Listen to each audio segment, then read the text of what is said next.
This week on SpokeTV, the first Ion train was unveiled and we give you a closer look. Fully wheelchair accessible. These are extremely quiet, you won't hear anything. And obviously we painted it the custom Waterloo color. Also a project to help end violence against women. I think it's important for people to be reflective and aware of themselves. Plus a look at homelessness around the region. Homeless for 2 to 3 years now. All that and more on this week's episode of SpokeTV.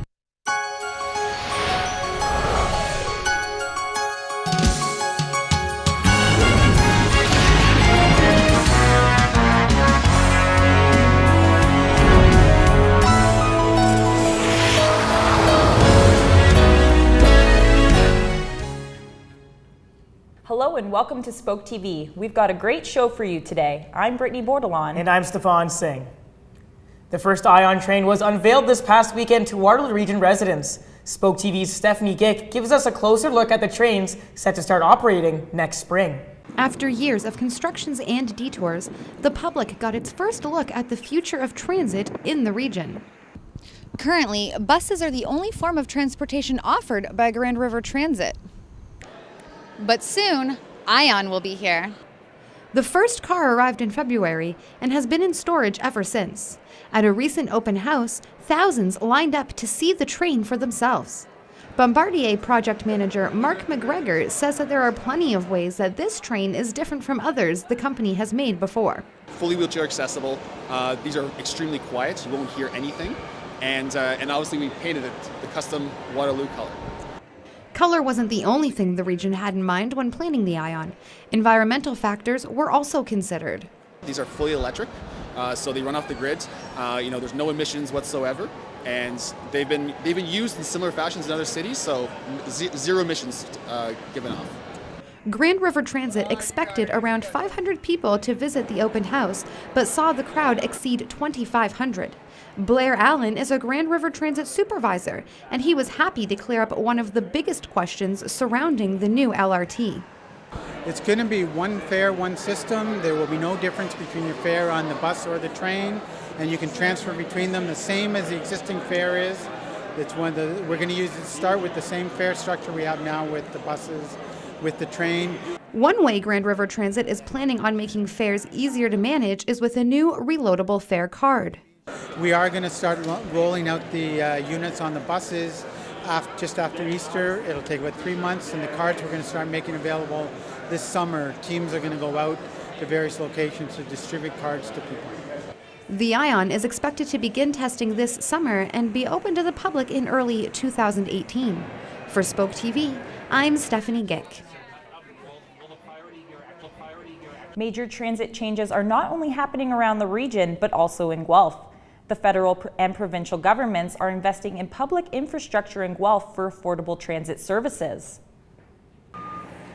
Guelph will see funding of over $19 million to go towards replacing 24 conventional buses and 9 specialized vehicles. Other projects include replacing fare boxes, upgrading 132 bus stops, and upgrading the traffic control system that coordinates traffic signals along major streets. These projects are part of a list of 312 projects announced across Ontario at the end of last month under the Public Transit Infrastructure Fund. In a statement, the city said investing in public infrastructure supports efficient and affordable transit services that help Canadians get safely to and from work, school, and other activities on time. The federal government is providing 50% of funding for these projects, which will be matched by the city of Guelph. Violence against women is a serious issue, and definitely that can be a difficult conversation to have. SpokeTV's Justin Emmanuel visited an event held at Conestoga College that tries to make giving people a voice easy. Conestoga College holds many events to raise awareness for all kinds of causes. Of all the campaigns held by the school, the Clothesline Project is one that certainly shows its true colors. To help educate people on violence against women, the project takes these serious issues and uses the tool of creativity as a way to allow people to express their beliefs on the subject. This idea, while novel, is certainly not a new one. Conestoga Student Life Community Initiatives programmer Chrissy Orlowski says that the Clothesline Project was originally designed in the 90s as a play on words to attract the eyes of the public to these important issues. The Clothesline Project they decided to to name it that because the traditional gender stereotyping of women hanging out the laundry and hanging out the clothes to dry, and that's kind of you air your dirty laundry, that type of saying. Even though the campaign was originally designed to bring attention to violence against women, Orlowski says public education on minority groups such as the LGBTQ community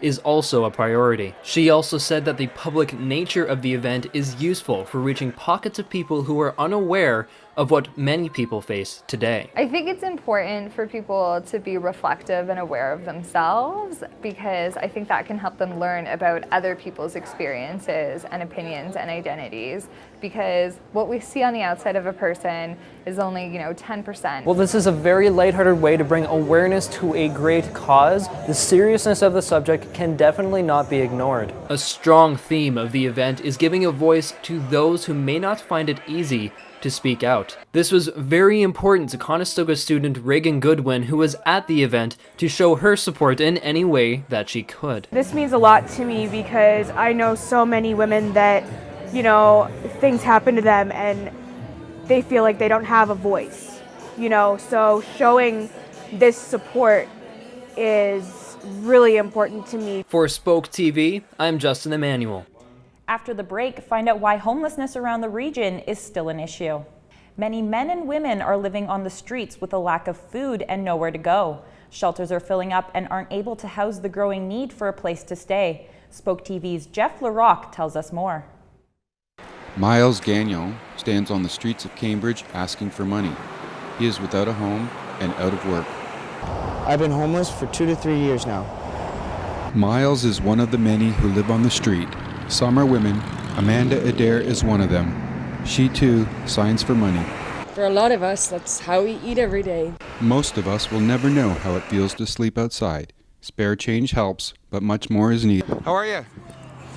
Seen better days. Yeah? Bless you, thank you. You're welcome. Charities work tirelessly to help, but the general public isn't always so kind. We have people saying nasty stuff to us all the time, which is really hard, and it's very actually humiliating to actually stand out with a sign and ask the public for help. Although signing near roadways is illegal, Waterloo Regional Police believe that a humane approach works best. We have to look at this from a holistic perspective, ensuring that people have healthy food, have full bellies. So, they're trying to feed themselves, take care of themselves. Can't get a job without having money. You need money to make money. We have, as a police service, have taken a different approach, really around how do we divert, how do we get those individuals that are out on the street who may be homeless or may be looking for employment, how do we redirect them? How do we get them to agencies that can support them versus pushing them into the judicial system? One of these agencies is the Bridges. It has 58 emergency beds downtown, and some nights they're turning people away. I'm not allowed in the Bridges shelter because apparently I'm an addict. And a lot of us get kicked out of the shelter for minuscule things. Some of us deserve to be kicked out, but a lot of us don't. By around 9 or 10, I go into one of the Tim Hortons or McDonald's that are 24/7 on their dining rooms, and I fall asleep there. But not here at this Tim Hortons. Last summer, they started locking the doors at 11 p.m. due to security concerns. And just last month in this parking lot, a woman was robbed and assaulted. This has some people asking, is too much charity a bad thing? Reporting from Cambridge for SpokeTV, I'm Jeff LaRocque. A group of students at Waterloo Collegiate Institute want to make everyone feel included and appreciated. SpokeTV's Damla Yahar was at the school to find out more.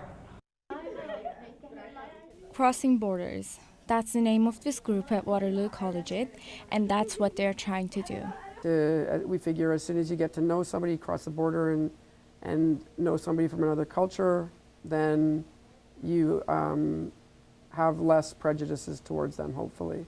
Through painting, spoken word, on, off, haven't we had enough?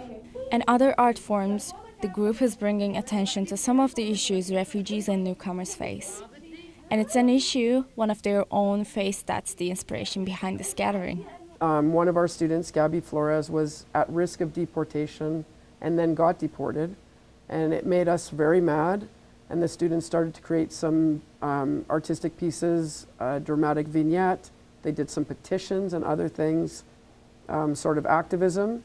I think the arts really has a way of getting to the hearts of people. At this meeting today, the group is showing their appreciation for Canada through art. And today I draw this piece and represent newcomer in Canada, the make Canada best place. I feel like I'm going to live a really happy life, he says. The welcoming was very nice. The team gets together every Thursday to work on the art pieces and continues to encourage everyone to support refugees and newcomers. For SpokeTV, this is Namlayara reporting. Next up, after 17 years, a piece of history will take flight once again. We have more after the break. 100 years ago, Canadians from all over the country joined together to fight at Vimy Ridge during the First World War. SpokeTV's Justine Fraser went to the ceremony at Kitchener City Hall to commemorate our fallen soldiers. This year, April 9th marks the centennial of the Battle of Vimy Ridge, a day regarded to many Canadians as an essential part of our history. Leaving Victoria Park in downtown Kitchener, a parade of cadets, police officers, and members of Kitchener's fire department marched together towards City Hall, starting the ceremony to celebrate Canadian soldiers who fought and died at Vimy Ridge 100 years ago. A large Canadian flag hung over the crowd at City Hall as people stood still to hear the names of local soldiers who died at Vimy Ridge. Harry Dingwall. Without Canadian involvement, it's possible the Germans would have taken France. During the ceremony, people laid down wreaths to honor and remember Canadians who fought at Vimy Ridge. For SpokeTV, I'm Justine Fraser. A piece of history is being rebuilt. A plane once used by the Pakistani government is being put back together again to represent both Canada and Pakistan. Conestoga's Varsha Shrikanesh has more. This 1967 Cessna, once used by the Pakistani government and then by the Lahore Flying Club, has been grounded for 17 years. Now in Canada, this group of aviation enthusiasts are planning to fly it again. What you're seeing here is a historical aircraft from Pakistan. This is a particular Cessna 337B Skymaster. Was built in '67. It went to Pakistan and it spent its complete flying life of 32 years in Pakistan. Then somehow it was bought by somebody and it was brought to Canada, and after that it never flew again. Now this aircraft is in a hangar at the region of Waterloo International Airport. It is getting restored back to flying conditions by an organization called IHARO. They call her APAVM. Mixmaster? And our goal is to fly this airplane again in 2 to 3 years, maybe 4 years. When the aircraft is ready, she will be colored in the red, white and green, with the top half of her wings colored in the colors of the Canadian flag and the bottom half of her wings in the colors of the Pakistani flag, representing the heritages of both countries. Their drive to find this plane was because their grandfather, late Colonel Fazlur Rahman, flew APAVM to keep the memories of their grandfather alive. They want to fly her again. It'll be really exciting sitting in this plane, getting it, taxiing it all around, and finally taking it up in the air too. This group allows people of all ages who have an interest in aviation to come see, touch and work on their aircraft.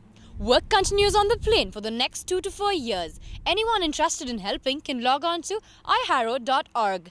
For SpokeTV, this is Varsha Shrikanesh reporting. We all know St. Jacobs for its popular farmers market, but a local broom shop downtown will bring you deeper into the city's Mennonite heritage.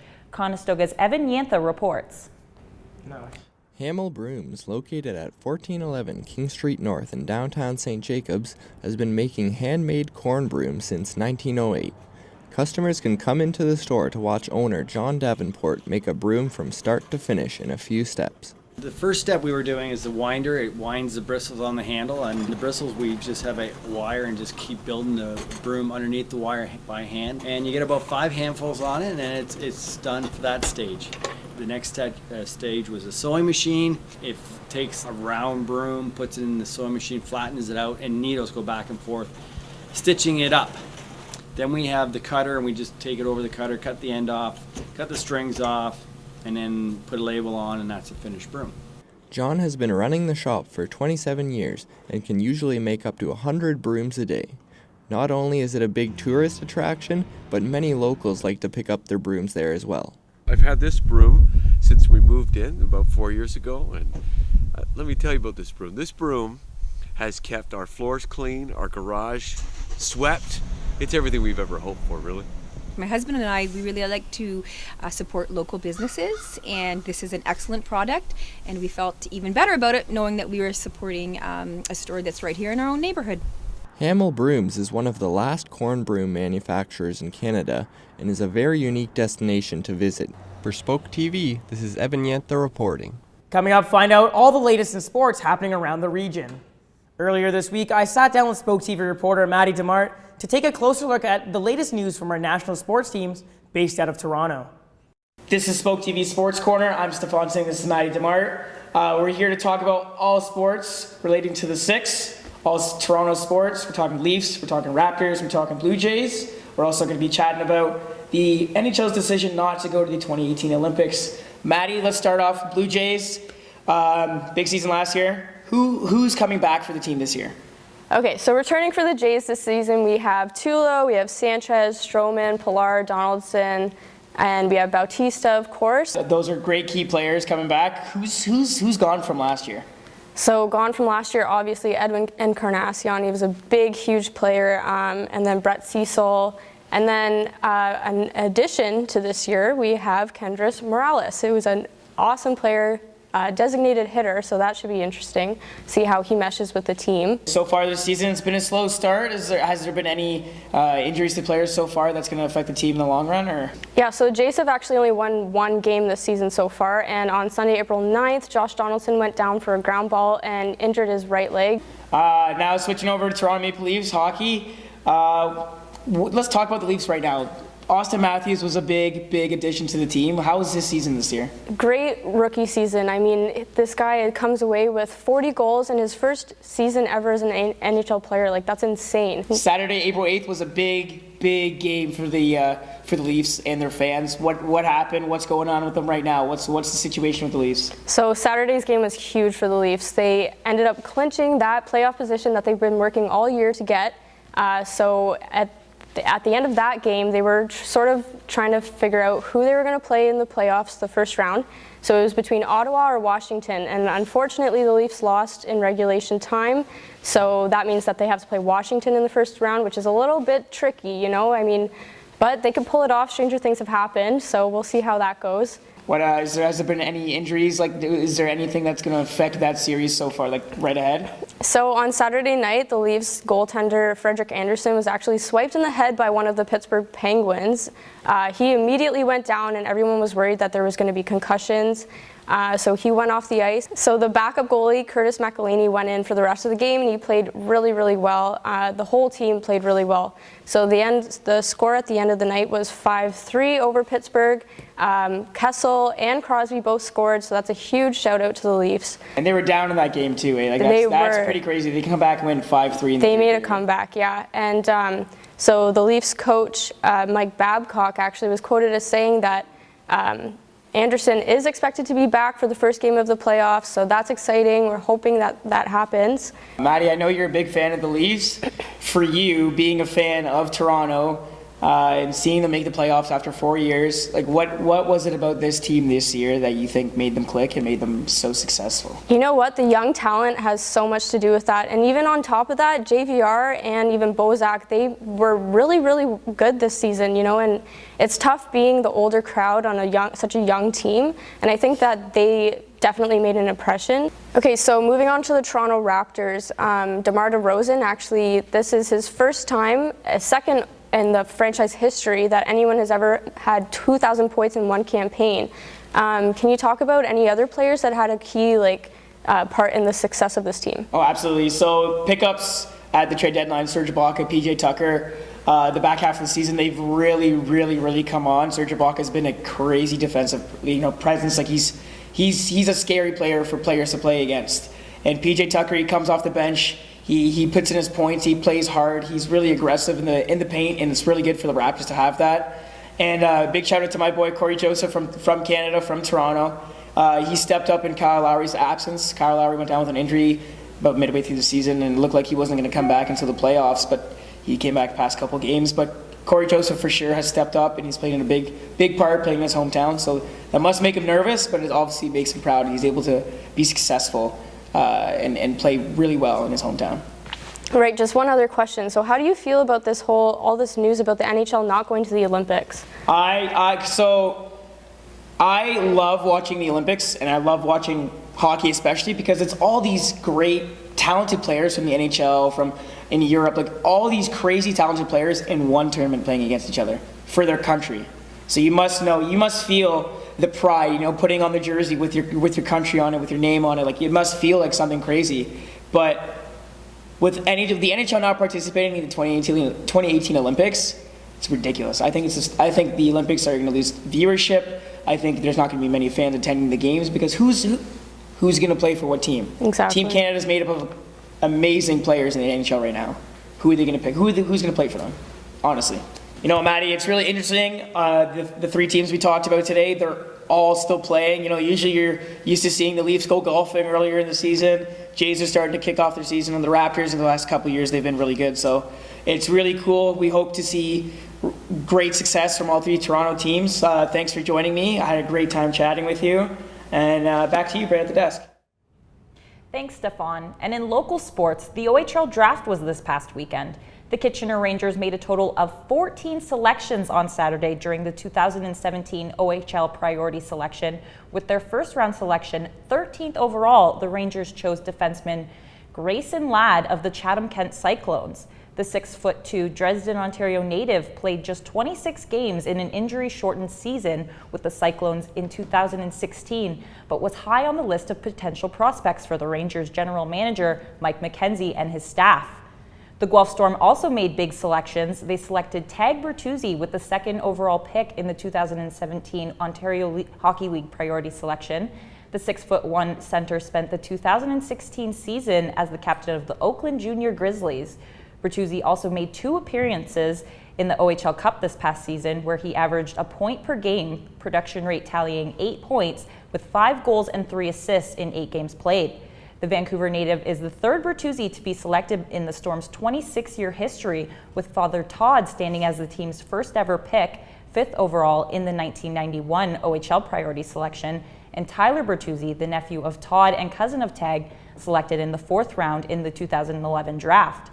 A total of 300 players were selected in the 15-round process from 89 different teams across Ontario and parts of the United States.